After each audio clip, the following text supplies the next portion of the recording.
En el centro de un escalofriante crimen ocurrido en 2014 se cierne una cuestión compleja. ¿Fue un asesinato a sangre fría o el resultado trágico de una mente profundamente perturbada? Sarah, de 18 años, fue juzgada por el brutal asesinato de Harold Sasko, un hombre de 49 años, su jefe, quien la acogió en su casa.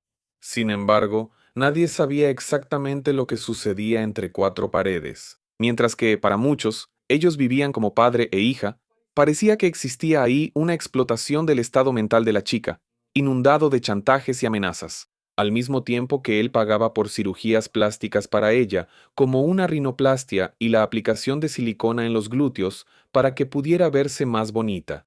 La defensa alegó que ella sufría de trastorno disociativo de identidad, argumentando que fue una de sus personalidades alternativas la verdadera responsable del crimen. Los fiscales, sin embargo, pintaron un cuadro diferente, retratándola como una asesina fría y calculadora que planeó el crimen solo para robar a su benefactor.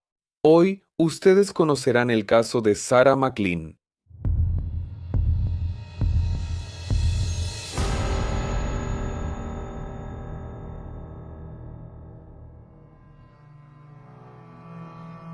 Sarah González McLean nació en el año 1994 y vivía en Topeka, Kansas, Estados Unidos. Cuando era niña, ella vivía con su madre, su padre, una hermana mayor y un hermano menor.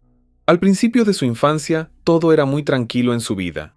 Ella era una niña un poco tímida, callada, a veces ingenua, y a medida que fue creciendo y entrando en la adolescencia, las cosas se fueron volviendo cada vez más difíciles. Eso porque en 2007, cuando ella tenía apenas 13 años, Sarah fue víctima de abuso cometido por dos de sus vecinos. A partir de entonces, por causa de ese trauma, ella empezó a tener pesadillas, crisis de pánico, a estresarse fácilmente y ya no era esa niña tan amable y callada de antes. Ella no le contó lo ocurrido a nadie y sus padres, al ver solamente el cambio drástico en su comportamiento, intentaron ayudarla llevándola con un psicólogo. Aún así, las cosas no mejoraron. Ella empezó a consumir bebidas alcohólicas, algunas drogas, y todo fue empeorando cada día más. En esa misma época, los padres de Sarah también estaban pasando por algunos problemas en su relación y terminaron divorciándose. Eso fue otro dolor que la niña tuvo que enfrentar, principalmente porque después de que su padre se fue de la casa, ella y sus hermanos empezaron a notar que él se alejaba. Él ya no estaba tan presente como antes, y los niños empezaron a sentirse abandonados. Además, la mamá empezó a estar muy estresada, oscilaba entre la ira y la tristeza, peleaba más de lo normal con sus hijos, y esa convivencia en la casa, que antes podría considerarse normal, se volvió un verdadero tormento. A principios de 2009, con apenas 14 años, Sarah empezó a trabajar medio tiempo en una pizzería, porque tenía la intención de conseguir su propio dinero para algún día poder salir de casa.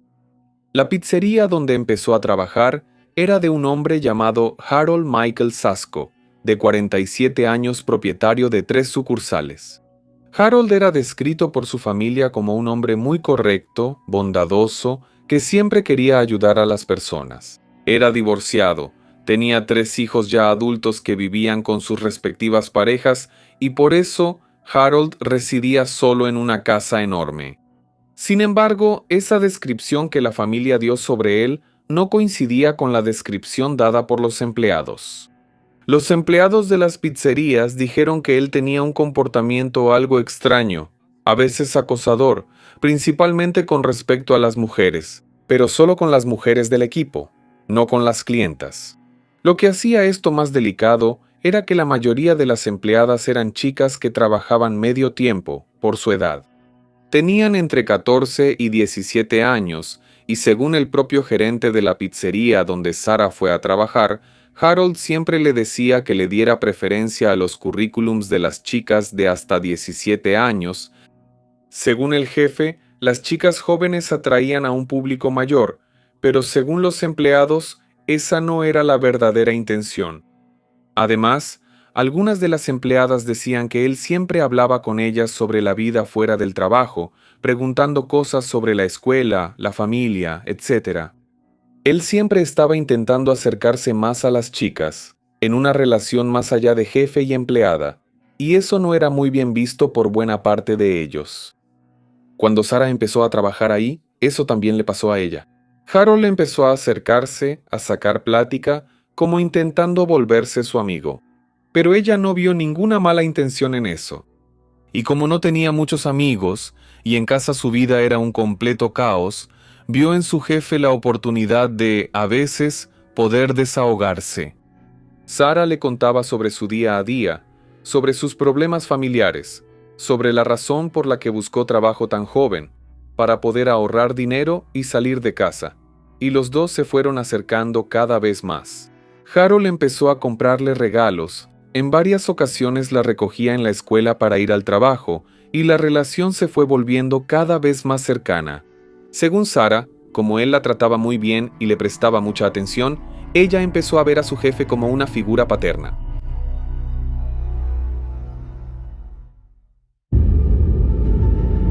Pasaron 2 años, y cuando Sara tenía 16 años, volvió a pasar por una situación traumática. Nuevamente, fue víctima de abuso, pero esta vez por parte de un amigo de la escuela en quien confiaba y de quien incluso empezaba a gustarle un poco. Nuevamente, eso sacó a la luz todo aquel trauma de la infancia. Volvió a ser una persona más estresada, desconfiada, y como ya no estaba en terapia psicológica, decidió regresar después de este segundo episodio. E incluso pidió vacaciones por tiempo indefinido en la pizzería, para poder tener menos cosas de qué preocuparse. Esta vez, a través del nuevo acompañamiento psicológico, fue diagnosticada con trastorno de estrés postraumático, así como también depresión. Como ahora Sara ya no estaba trabajando, pasaba aún más tiempo en casa y las discusiones con su mamá se volvieron cada vez más frecuentes. No está claro cuáles eran los motivos de esas peleas y discusiones, pero el hecho es que las dos no lograban ponerse de acuerdo. La acumulación de todo ese estrés hizo que Sara intentara quitarse la vida con una sobredosis de medicamentos. Afortunadamente, fue auxiliada a tiempo, llevada al hospital y atendida con éxito. Paralelamente a todo esto, a pesar de estar alejada del trabajo, Harold no dejó de mantener contacto con la empleada. Los dos seguían manteniendo contacto por celular, a veces se encontraban para merendar y ella seguía teniendo ese cariño por él, como si el jefe fuera su padre. Como él decía que quería ayudarla a recuperarse completamente, y el sueño de la chica era irse de su casa, Harold la invitó a vivir con él. Como dije antes, él vivía solo, todos sus hijos ya eran adultos y ya tenían sus propias familias. Él tenía una casa enorme, y le dijo a Sara que sería muy bueno tenerla en casa como una nueva hija, ya que hacía mucho tiempo que se sentía solo. Harold agregó que quería que ella terminara sus estudios y entrara a la universidad que él mismo pagaría, y que ella, obviamente, no tendría que pagar para vivir ahí. Además, si quisiera, la niña podría volver a trabajar medio tiempo y tener el dinero del salario solo para ella. Al principio, Sara se negó. Le pareció todo muy extraño, pero con el tiempo, Harold fue insistiendo y la fue convenciendo.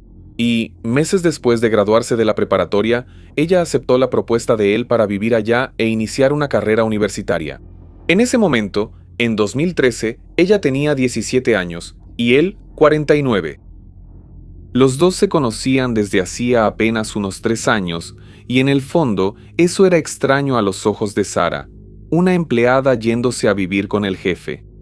A su mamá no le gustó nada esa situación, pero por todos los conflictos que tenían entre ellas, al final lo permitió, pero le dijo que si se iba de la casa en esas condiciones, no quería que regresara nunca más.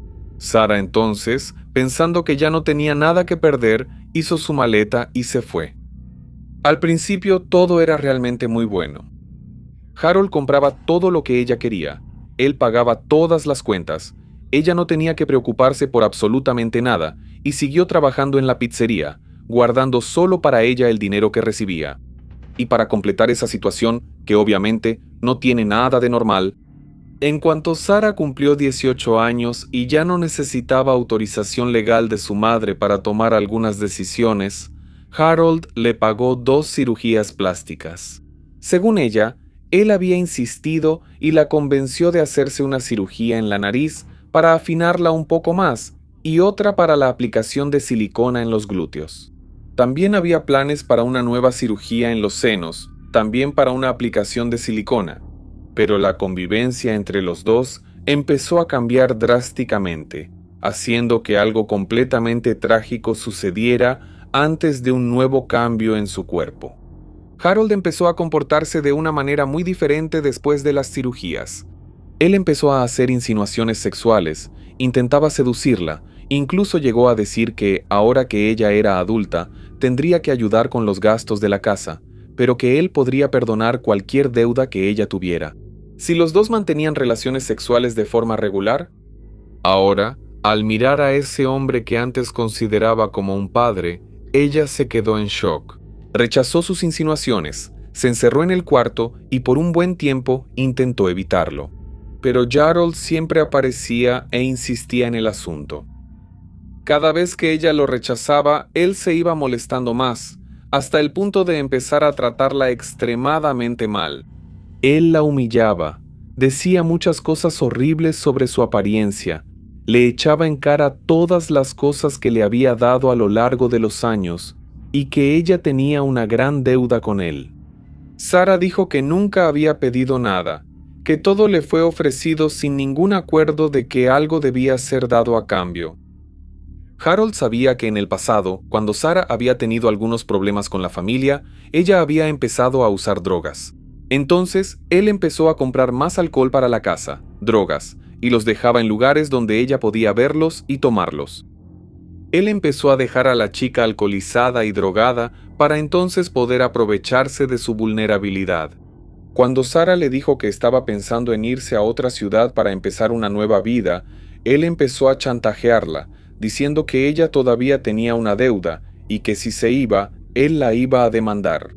Él empezó a relacionar todo lo que ya había gastado con ella, como comida, ropa, vivienda, medicinas, drogas y cirugías. Estableció un valor para el reembolso y dijo que ella solo podría irse cuando pagara todo. De lo contrario, él acudiría a la justicia. En ese momento, Sarah no tenía idea de que lo que él decía era imposible de concretar, pero en esa mente ingenua de alguien que prácticamente no entendía nada de la vida adulta, ella tuvo mucho miedo de terminar en la cárcel. Para obligarla a entender que él hablaba en serio sobre la deuda, empezó a descontarle la mitad de su salario. Ella firmaba el recibo de nómina como si hubiera recibido todo el salario, pero a la hora de entregar el dinero, él se quedaba con la mitad. Eso pasó durante algunos meses, hasta que ella ya no aguantó más. Toda esa situación empezó a dejarla extremadamente alterada. Ella no sabía qué hacer y se sentía completamente sin salida. Ella no tenía cómo pagar la deuda, no tenía a dónde ir. Si huía, imaginaba que la encontraría la policía y soñaba con una libertad que terminó siendo destruida por Harold. Con todo eso, ella empezó a pensar que la única manera de salir de esa situación sería quitándole la vida a él.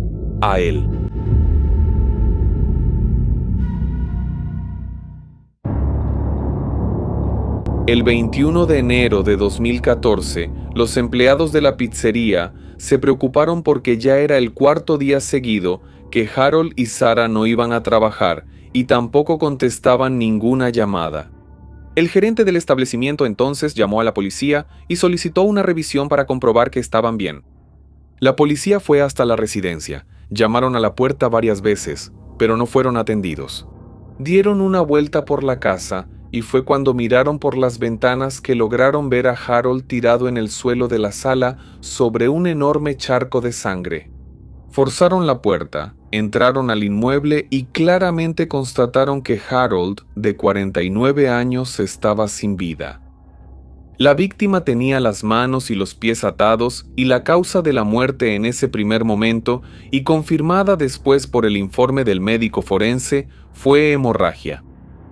Harold había recibido varias puñaladas en el cuerpo, incluso en la región del cuello, donde por poco no fue decapitado, Además, la casa estaba hecha un desastre.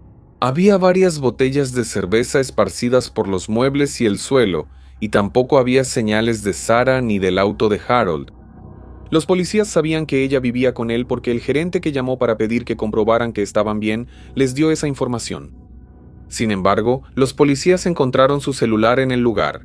Por eso, pensaron que alguien había entrado a la casa, le había hecho eso a Harold y probablemente la había secuestrado. Es decir, como llegó la información de que llevaban 4 días sin dar señales de vida en el trabajo, pronto se dedujo que el crimen y la desaparición ocurrieron el día 17. Se emitió una alerta para todo el país y el 25 de enero, 11 días después del crimen, alrededor de las 10:30 de la noche, el auto de Harold fue localizado estacionado en un parque de Florida. Al analizarlo, los policías encontraron a Sarah dormida adentro, sola. Cuando la abordaron y le preguntaron si sabía por qué estaban ahí, ella respondió de inmediato: «Debe ser porque maté a Harold». En ese momento los policías se sorprendieron porque hasta entonces ella era considerada una víctima, pero ahora pasó a ser considerada sospechosa y la arrestaron. En la comisaría, Sarah confesó el crimen. Dijo que había hecho eso por toda la situación que ya les conté aquí, pero agregó detalles de cómo sucedió todo el día del crimen. Ella dijo que días antes fue a una farmacia y compró varios medicamentos para el insomnio. La mañana del día 17, Harold estaba arreglando algunas cosas de la casa y le había pedido que le trajera una cerveza. En ese momento, ella pensó que era la oportunidad perfecta para quitarle la vida, ya que cuando él empezaba a beber, difícilmente se quedaba con solo una botella. Entonces, ella esperó a que él bebiera al menos 2 para que en la tercera pudiera ponerle los medicamentos, haciendo que él apenas notara si el sabor era diferente. Harold llegó a beber un total de 5 botellas, de las cuales 3 tenían mucho medicamento, hasta que finalmente se desmayó. Sarah entonces le ató las manos y los pies, tomó un cuchillo en la cocina y le hizo todas esas heridas en el cuerpo y el cuello. Se bañó, hizo una pequeña maleta y salió de la casa a toda prisa, yendo hacia Florida y olvidando el celular en la casa. Y ella no quería regresar para no ser arrestada, pues hizo eso sabiendo que sería considerada la principal sospechosa. Posteriormente, se confirmó que sus huellas digitales estaban en el mango del cuchillo. Incluso cuando Sarah les contó a los policías sobre las humillaciones, chantajes y abusos que sufría por parte de él, las autoridades no le creyeron mucho y pensaron en un primer momento que la niña tenía algún trastorno. Pero con el tiempo, recolectando testimonios de testigos y periciando objetos de la casa y su teléfono celular, la historia fue encaminándose hacia la versión que ella contaba. Como por ejemplo, personas cercanas dijeron que Sarah lo llamaba papá, que él la llamaba hija y que ambos tenían esa relación extraña como si realmente fueran padre e hija. Pero eso a los ojos de los demás, porque en mensajes de celular, Harold llegó a pedirle disculpas por haberla presionado para tener relaciones sexuales con él.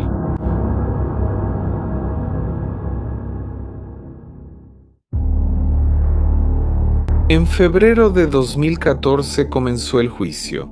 Y, extrañamente, su abogado no usó ese tema del chantaje y los abusos de Harold, y prefirió montar una tesis de defensa donde Sarah tendría algunos trastornos psicológicos que la habrían llevado a cometer el crimen. Él dijo que ella tenía trastorno de identidad disociativa, que es popularmente conocido como trastorno de personalidad múltiple, y dijo que, a lo largo de la vida, por causa de todos los traumas, de los abusos que sufrió por parte del vecino cuando era niña y del amigo en la adolescencia, ella había creado varios alter egos para poder bloquear esos traumas. Sin embargo, ese abogado no presentó ninguna evidencia que corroborara esa tesis.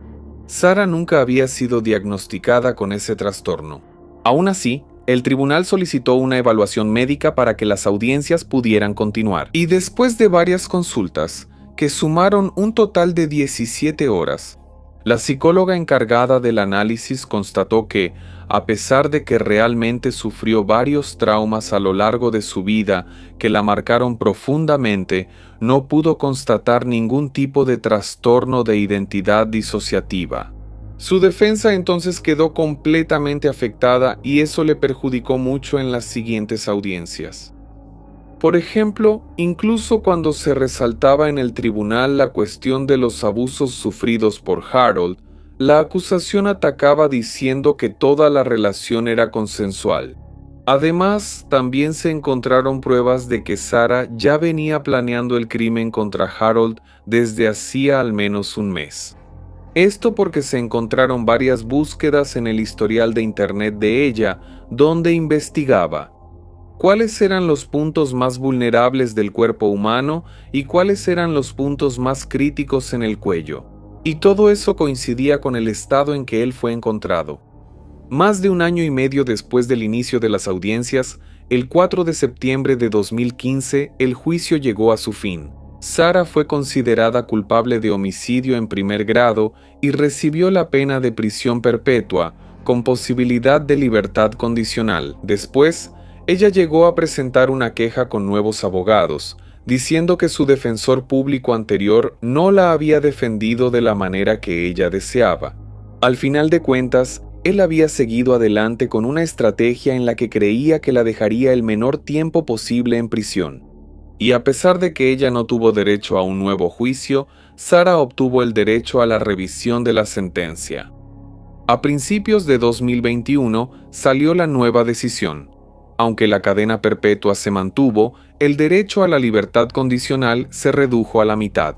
Antes eran 50 años, ahora son 25. Siendo así, ella podrá hacer su primera solicitud de libertad condicional en el año 2039, a los 43 años.